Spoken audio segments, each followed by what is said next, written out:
வணக்கம் நண்பர்களே. இன்றைக்கி எனக்கு ஒரு பிடித்தமான ஒரு படம். அந்த படத்தை பற்றிய பார்வை தான் இன்றைக்கி உங்களுக்கு நான் சொல்ல போகிறேன். எனது பார்வை என்றைக்குமே நான் பழமையை நோக்கி ஓடுறவன் கிடையாது. எனது பார்வை பூரா புதுமையை நோக்கித்தான் போகும். ஏன்னா நான் உலகநாயகன் கமல்ஹாசனுடைய அவரை பின்பற்றுகிறவன் என்பதால் மட்டுமல்ல, பாரதியாரையும் எனக்கு பிடிக்கும். அதாவது கமல் என்னென்ன செய்கிறாரோ அதெல்லாம் எனக்கு பிடிக்கும். ஆகவே அந்த கோணத்தில் இந்த காதல் என்பது பொது உடைமைங்கிற ஒரு படத்தை பார்த்தேன். வினீத் நடிச்சிருக்கிறார். கேரளத்தினுடைய முக்கியமான நடிகர் வினீத், அவர் நடிச்சிருக்காரு. அப்புறம் ரோஹிணி, அப்புறம் தீபா சங்கர், விஜய் டிவியினுடைய ப்ராடக்ட் தீபா சங்கர், அப்புறம் அனுஷா பிரபு, லிஜோமோல் ஜோஸ், ராமானந்த் இவங்க தான் முக்கியமான நடிகர்கள். இசை கண்ணன். அற்புதமான 2 பாட்டு போட்டிருக்காரு. 2 பாட்டும் அருமையான பாட்டு. சரி, காதல் என்பது பொது உடைமைன்னு போட்டிருக்கோமே, இது இப்போ நம்ம தமிழ்நாட்டில் வரவேற்பார்களா அப்படிங்கிற ஒரு சந்தேகம் ப்ரொடியூசருக்கு வந்திருக்கணும், அல்லது அதில் நடிச்சிருக்கிற நடிகர்களுக்காவது வந்திருக்கணும். ஆனால் நடிகர்களுக்கு வரப்போவதில்லை. ஏன்னா அவங்க கதையை கேட்குறாங்க, கதை பிடிச்சிருந்தா நடிக்கிறாங்க. இந்த சப்ஜெக்ட் என்னன்னாங்க, சுருக்கமாக சொல்லிடுறேன். பெண்ணை காதலிக்கிறார், லெஸ்பியன். எனக்கு அவள் மீது ஈர்ப்பு, அதனால் நான் அவளை காதலிக்கிறேன், அவளை நான் கல்யாணம் பண்ணிக்க போகிறேன். இதுக்கு எந்த தகப்பனாவது ஒத்துக்கொள்வானா? யாராவது ஒத்துக்கொள்வானா? ஆனால் நடைமுறையில் அது சாத்தியமாகுமா சாத்தியமாகாதாங்கிற இதுக்கெல்லாம் நான் போகலை. அரசாங்கமே அதற்கு ஆதரவு கொடுக்கும்போது நீங்கள் என்ன செய்வீங்க? இந்த கேள்வியை வச்சுக்கோங்க. அதாவது ஒரு காலத்தில் 1947க்கு முன்னால் இந்த திருநங்கைகளெல்லாம் எவ்வளவு கேவலமாக சொன்னாங்க. 9 அலி இப்படி எவ்வளவு கேவலமாலாம் சொன்னோம். அது கடைசியில் அது ஒரு திராவிட முன்னேற்ற கழக ஆட்சியில் கலைஞர் கருணாநிதி திருநங்கைன்னு பேர் சூட்டி இன்றைக்கி அவர்களுடைய கல்யாணமும் செல்லும், அவர்களுக்கும் வாழ்வதற்கு உரிமை இருக்குது, அவர்கள் 2 பேரும் சேர்ந்து வாழ்கிறதுக்கு எந்த தடையும் இல்லை அப்படின்னு நீதிமன்றமே சொல்லுது. ஏன் சொல்கிறேன், நம்ம இது என்ன புராணங்களில் எடுத்துக்கோங்க.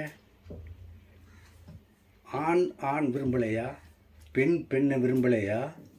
ஏங்க, அகலியை மீது ஆசைப்பட்டு, அதாவது அடுத்த ரிஷியினுடைய மனைவி, அவர் மீது ஆசைப்பட்டு இந்திரன் உடல் புண்ணான கதையெல்லாம் இருக்குல்ல. ஒரு பெண்ணை அடைவதற்காக அவன் என்னவள கேவலமான ஒரு வேலையெல்லாம் பண்ணான்.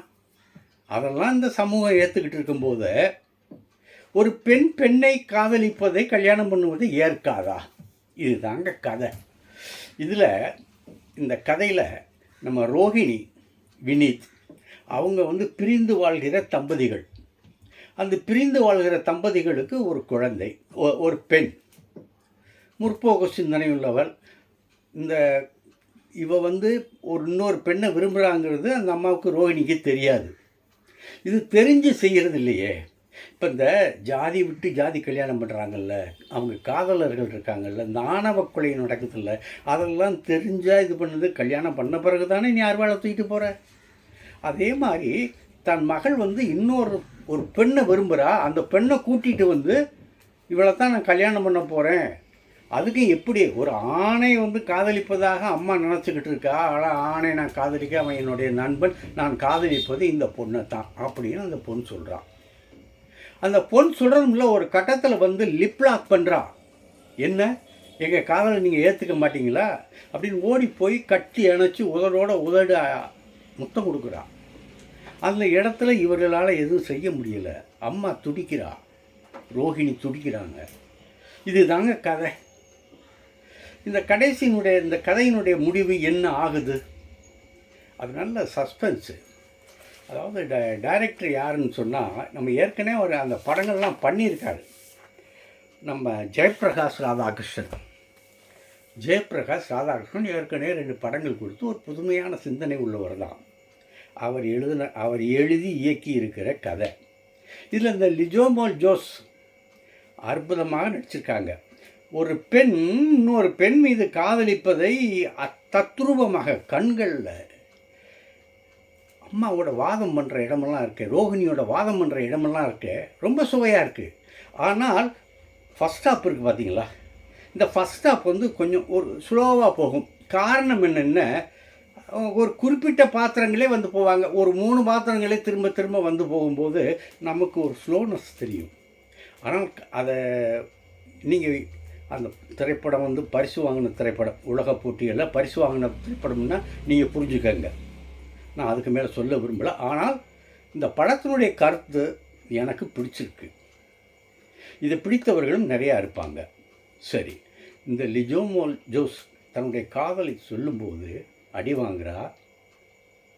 ஐயோ, அதாவது பொதுவாக வீட்டில் என்ன நடக்கும் அதை நடக்குது, அதை நல்லா காட்டுறாங்க.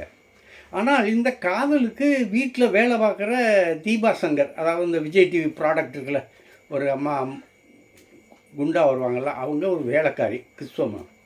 அவங்களுடைய கதை தனிக்கதை. ஆனால் அவள் பெருசாக இல்லை. அவங்க வந்து இந்த பொண்ணுடைய காதலுக்கு ஆதரவாக இருக்காங்க. அவங்க அம்மாட்ட சொல்கிறாங்க, அந்த பொண்ணு ரோஹிணிகிட்ட, அம்மா சேர்த்து வச்சுருங்கம்மா. அவங்க 2 பேரும் எவ்வளோ அன்பாக பழகுறா. காதலை உணர்ந்ததுனால அதை சொல்கிறாங்க அந்த தீபா. அப்பா வினீத் வந்து தனித்து வாழ்கிறாரு. அவர் இன்னொரு டான்ஸரோடு சேர்ந்து வாழ்கிறாரு.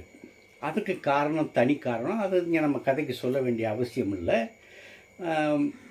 ரோஹிணியை ஏன் பிரிஞ்சு கணவர் தனியாக வாழ்கிறாருங்கிறது நமக்கு இங்கே அவசியம் இல்லை. ஆனால் வினீத்தும் ரோஹிணியும் பேசிக்கிறாங்க, உறவு உண்டாடுறாங்கன்னா நீங்கள் தப்பாக நினச்சிடாதீங்க, அந்த மாதிரி கிடையாது. இங்கே உடனே சிலர் என்ன சொல்லுவாங்கன்னா, இது லெஸ்பியன் கதைங்கிறதுனால பொண்ணு கட்டி பிடிச்சி காமாந்தகரமாக உருள்வதை அதையெல்லாம் பார்க்கலாம் அப்படின்னு போனீங்கன்னா அதுக்கு இந்த படத்தில் இடமே இல்லை. அந்த காமாந்தக எண்ணத்தை தூண்டக்கூடிய காட்சிகளும் இல்லை. 2 இடத்துல லிப்லாக் பண்ணுவாங்க. அது வந்து எந்த உணர்வையும் தூண்டாது. அது வந்து நீங்கள் அனுபவித்தவர்களுக்கு தான் அதனுடைய தெரியும். அந்த முத்தம் இருக்கு, அந்த முத்தத்தை நீங்கள் அனுபவிச்சிருந்தா தான் தெரியும். இப்போ ஆணும் கல்யாணம் பண்ணிக்கிறாங்க, அனுமதிக்கிறாங்க. அப்போ இதுக்கு அனுமதிக்க மாட்டாங்களா? இதை விவாதமாக வச்சா இந்த படம் எப்படி இருக்கும்? இதை விவாத பொருளாக கொண்டு போகாமல், அதாவது ஆணுங்கிற விவாத பொருளாக கொண்டு போகாமல் ஒரு பெண்ணுக்குங்கிறத விவாத பொருளாக கொண்டு போயிருக்காங்க. அற்புதமாக நடிச்சிருக்க அந்த லிஜோ ஜோஸ், அது கூட அந்த இணையாக நடிச்சிருக்க அந்த காதலியாக வர்ற அந்த பொண்ணு பிரமாதமாக நடிச்சிருக்காங்க. எந்த இடத்துலையும் எனக்கு வந்து இந்த ஸ்லோங்கிறத தவிர வேறு எந்த இடத்துலையும் எனக்கு விரசமாக தெரியலை. இது முற்போக்கு சிந்தனை. இன்றைக்கி இந்த அரசாங்கம் ஆதரிக்குதுங்க இந்த லெஸ்பியனை, நாளைக்கு ஆதரிக்காதா? இதே மாதிரி நம்ம வீட்டு பிள்ளைக்கு வருமா வராதா? வந்தால் எவ்வளோ கோபம் கொள்வோம். ஆனால் அதையெல்லாம் நீங்கள் கடந்து தான் போகணும். அதுதான் இயற்கை, இயல்பு அப்படிங்கிறத சொல்கிற படம். இந்த படம் எனக்கு பிடிச்சிருக்கு. வினீத்தினுடைய நடிப்பு எனக்கு ரொம்பவும் பிடிச்சிருக்கு. ரோஹிணி அவங்க வந்து ஒரு முற்போக்கு சிந்தனை உள்ள ஒரு பொதுவுடைமை கட்சி, கம்யூனிஸ்ட் கட்சிக்காரங்க. அவங்க அந்த கருத்துக்கு ஏற்ப நடிச்சிருக்காங்க, நல்லா நடிச்சிருக்காங்க. ஒரு கணவன் ஒரு மனைவி பிரிந்து வாழ்கிற மனைவி, அந்த கணவன் இன்னொரு பொண்ணோட சந்தோஷமாக வாழ்கிறாங்கிற அந்த காழ்ப்புணர்ச்சி எதுவும் இல்லாமல், கோபம் எதுவும் இல்லாமல், அது இயல்பு போயிடுச்சு. ரைட். காரணம் என் வாழ்க்கையில் அவருக்கும் எனக்கும் நடந்த இல்வாழ்க்கையில் வந்து ஒரு பெரிய பிரச்சனை வந்துச்சு, பிரிஞ்சிட்டோம். அவர் சந்தோஷமாக இருக்கார், நான் சந்தோஷமாக இருக்கேன் அப்படிங்கிற ஒரு மனப்பான்மை. ஒவ்வொரு அனுபவமும் பேசுகிறதுங்க படத்தில்.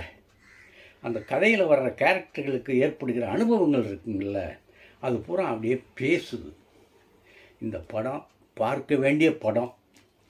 நன்றி, நாளை சந்திப்போம். இந்த வீடியோ உங்களுக்கு பிடிச்சிருந்தா லைக் பண்ணுங்கள், கமெண்ட் பண்ணுங்கள், ஷேர் பண்ணுங்கள், சப்ஸ்கிரைப் பண்ணுங்கள்.